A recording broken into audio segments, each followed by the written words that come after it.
Assalamualaikum warahmatullahi wabarakatuh.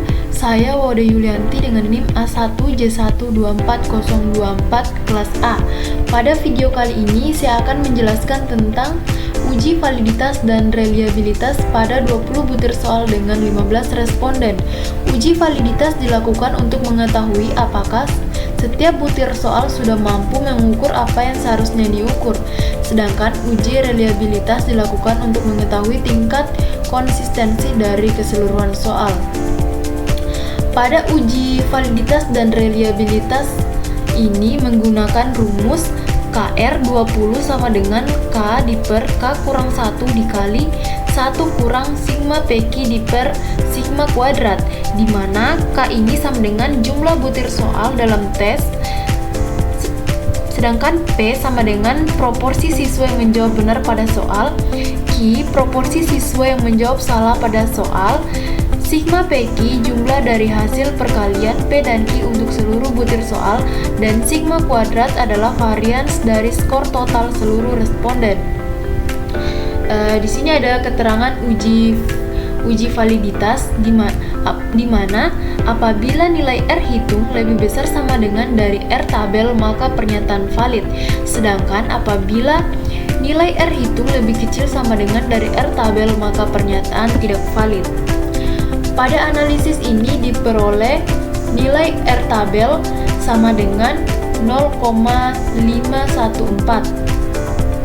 Berdasarkan hasil perhitungan terdapat 6 butir soal yang valid, yaitu soal pertama, soal keempat, soal kelima, soal ke-12, soal ke-13, dan soal ke-14. Langkah pertama yaitu untuk menghitung nilai P. Pada soal nomor 1 terdapat 14 peserta yang menjawab benar dan 15 peserta, sehingga diperoleh P sama dengan 14 diper 15 menghasilkan 0,933. Kemudian lanjut langkah kedua adalah menghitung nilai Q, yaitu memiliki rumus 1 dikurang P, di mana sehingga pada soal nomor 1 diperoleh 1 dikurang 0,933 sehingga Q menghasilkan 0,0667. Kemudian langkah ketiga untuk mencari yaitu P dikali Q, yaitu sehingga 0,933 dikali 0,0667 menghasilkan nilai 0,0622. Kemudian perhitungan yang sama dilakukan pada seluruh butir soal, kemudian dijumlah sehingga diperoleh 1,9022. Langkah keempat adalah memasukkan seluruh data ke dalam rumus KR20 yang diketahui K sama dengan 20 sigma PQ 1,9002 dan sigma kuadrat yaitu 5,62667. Oke.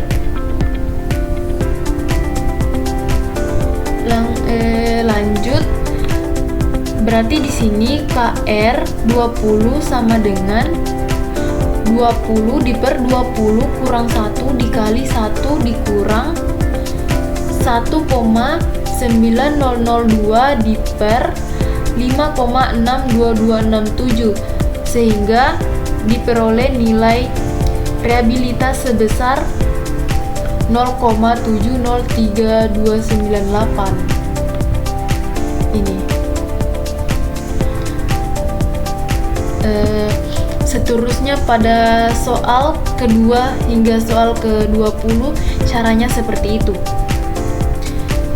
Jadi pada tabel ini adalah ringkasan dari tabel yang ini agar kita dapat lebih mudah melihat melihat kategorinya serta soalnya apakah termaksud valid atau tidak valid. Nah, di sini juga ada kategori. Ada 6 soal yang termaksud kategori valid dan 14 soal yang termaksud tidak valid dari total soal yaitu 20. Berdasarkan hasil perhitungan diperoleh nilai reliabilitas sebesar 0,7033 atau 0,70. Nilai tersebut menunjukkan bahwa soal memiliki reliabilitas yang tinggi, sehingga dapat dikatakan bahwa perangkat soal memiliki tingkat konsistensi yang baik. Selanjutnya saya akan menjelaskan tentang analisis tingkat kesukaran. Analisis tingkat kesukaran dilakukan untuk mengetahui apakah suatu butir soal tergolong mudah, sedang, atau sukar bagi peserta didik. Tingkat kesukaran dihitung menggunakan rumus P sama dengan B per N, di mana P itu adalah indeks kesukaran, B jumlah peserta didik yang menjawab benar, dan N jumlah seluruh peserta didik. Diketahui di sini jumlah peserta didik yang menjawab soal adalah 15 orang. Di sini juga ada kriteria tingkat kesukaran, di mana apabila P itu lebih besar dari 0,70 maka tergolong kategori mudah. Sedangkan apabila P itu lebih besar sama dengan dari 0,30 dan lebih kecil dari 0,70 maka termaksud kategori sedang, dan apabila P lebih kecil dari 0,30 maka termaksud kategori sukar. Oke. Kemudian cara menghitungnya. Misal pada soal nomor 1 diketahui bahwa jumlah peserta didik yang menjawab benar itu adalah 14 orang dari 15 peserta didik, maka indeks kesukaran yang dihitung yaitu P sama dengan B per N, di mana B-nya ini jumlah peserta didik yang menjawab benar berarti 14, dan N jumlah seluruh peserta didik yaitu 15, berarti P sama dengan 14 per 15. Hasilnya adalah 0,93. Karena 0,93 ini lebih besar dari 0,70 maka termaksud kategori mudah. Begitu pula perhitungan dari soal nomor 2 sampai soal nomor 20. Jadi dapat disimpulkan bahwa soal nomor 1, nomor 2, nomor 3, nomor 5, nomor 7, nomor 9, nomor 11, nomor 12, nomor 15, nomor 16, dan nomor 18 itu memiliki indeks kesukaran 0,93 dengan kategori mudah. Dan soal yang nomor 4, nomor 10, nomor 13, nomor 14, dan nomor 17 itu memiliki indeks kesukaran 0,87 dengan kategori mudah juga. Sedangkan soal yang nomor 6, nomor 8, nomor 19, dan nomor 20 itu memiliki indeks kategori 0,8 dengan kategori mudah. Berdasarkan hasil analisis tingkat kesukaran, seluruh butir soal memiliki indeks kesukaran lebih dari 0,70 sehingga seluruh soal termaksud dalam kategori mudah. Hal ini menunjukkan bahwa sebagian besar peserta didik dapat menjawab soal dengan benar. Selanjutnya, saya akan menjelaskan tentang daya pembeda soal. Analisis daya pembeda dilakukan untuk mengetahui kemampuan suatu butir soal dalam membedakan peserta didik yang memiliki kemampuan tinggi dengan peserta didik yang memiliki kemampuan rendah. Semakin tinggi nilai daya pembeda, maka semakin baik kemampuan soal dalam membedakan kemampuan peserta didik. Nah, di sini ada kriteria daya pembeda, di mana apabila D lebih kecil sama dengan dari 0,20, maka termaksud kategori perlu perbaikan. Sedangkan apabila D lebih besar dari 0,20 dan lebih kecil sama dengan dari 0,40, maka termaksud kategori cukup. Sedangkan apabila D lebih besar dari 0,40 dan lebih kecil sama dengan dari 0,7, maka termaksud kategori sangat baik. Dan kemudian apabila D lebih besar dari 0,70, maka termaksud kategori sangat baik sekali. Nah, Nilai daya pembeda diperoleh dari selisih proporsi peserta didik kelompok atas dan kelompok bawah yang menjawab benar pada setiap butir soal. Hasil perhitungan tersebut dinyatakan dalam bentuk nilai D. Di sini kita ketahui pada soal nomor 1, 2, 3, 5, 7, 9, dan 16 itu nilai D-nya adalah 0, sehingga termaksud kategori perlu diperbaikan. Hal ini menunjukkan bahwa soal belum mampu membedakan peserta didik berkemampuan tinggi. Sedangkan pada soal nomor 4, 6, 10, 11, 12, 15, 17, 18, dan 20 itu termaksud kategori cukup. Artinya, soal sudah dapat membedakan kemampuan peserta didik meskipun masih perlu ditingkatkan kualitasnya. Kemudian pada soal nomor 8, nomor 13, nomor 14, dan nomor 19 itu termaksud kategori sangat baik yang memiliki nilai D yaitu 0,5, sehingga termaksud kategori sangat baik. Hal ini menunjukkan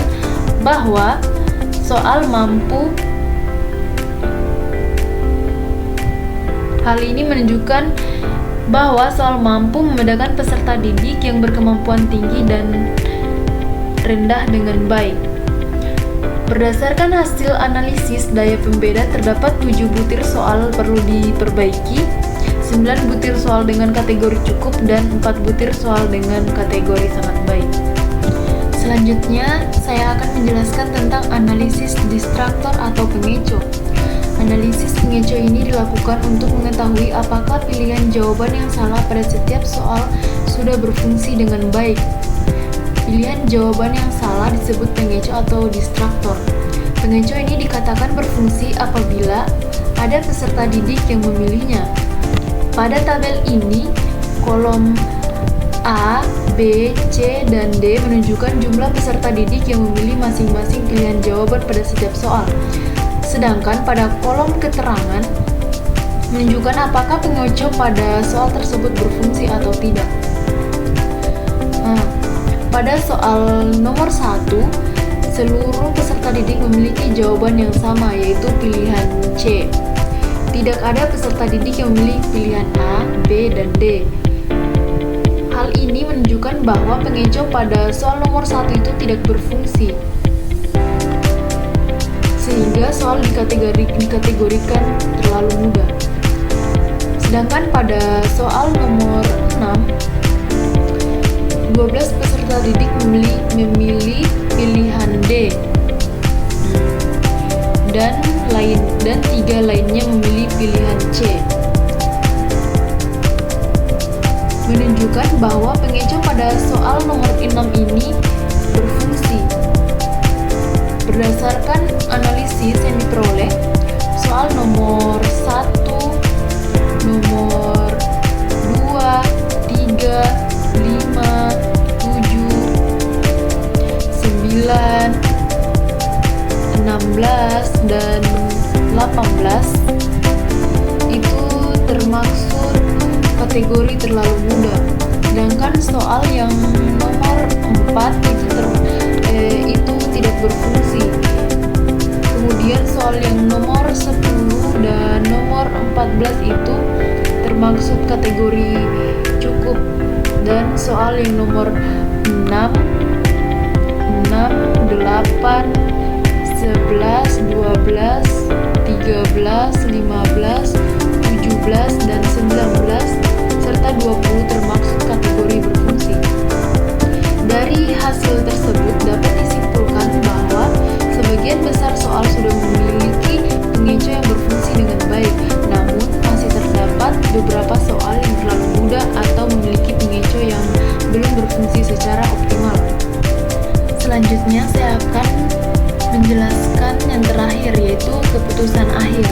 Keputusan akhir ini diperoleh berdasarkan hasil analisis validitas, reliabilitas, tingkat kesukaran, daya pembeda, dan efektivitas pengecoh pada setiap butir soal. Analisis tersebut dilakukan untuk menentukan apakah suatu soal dapat digunakan atau perlu diperbaiki.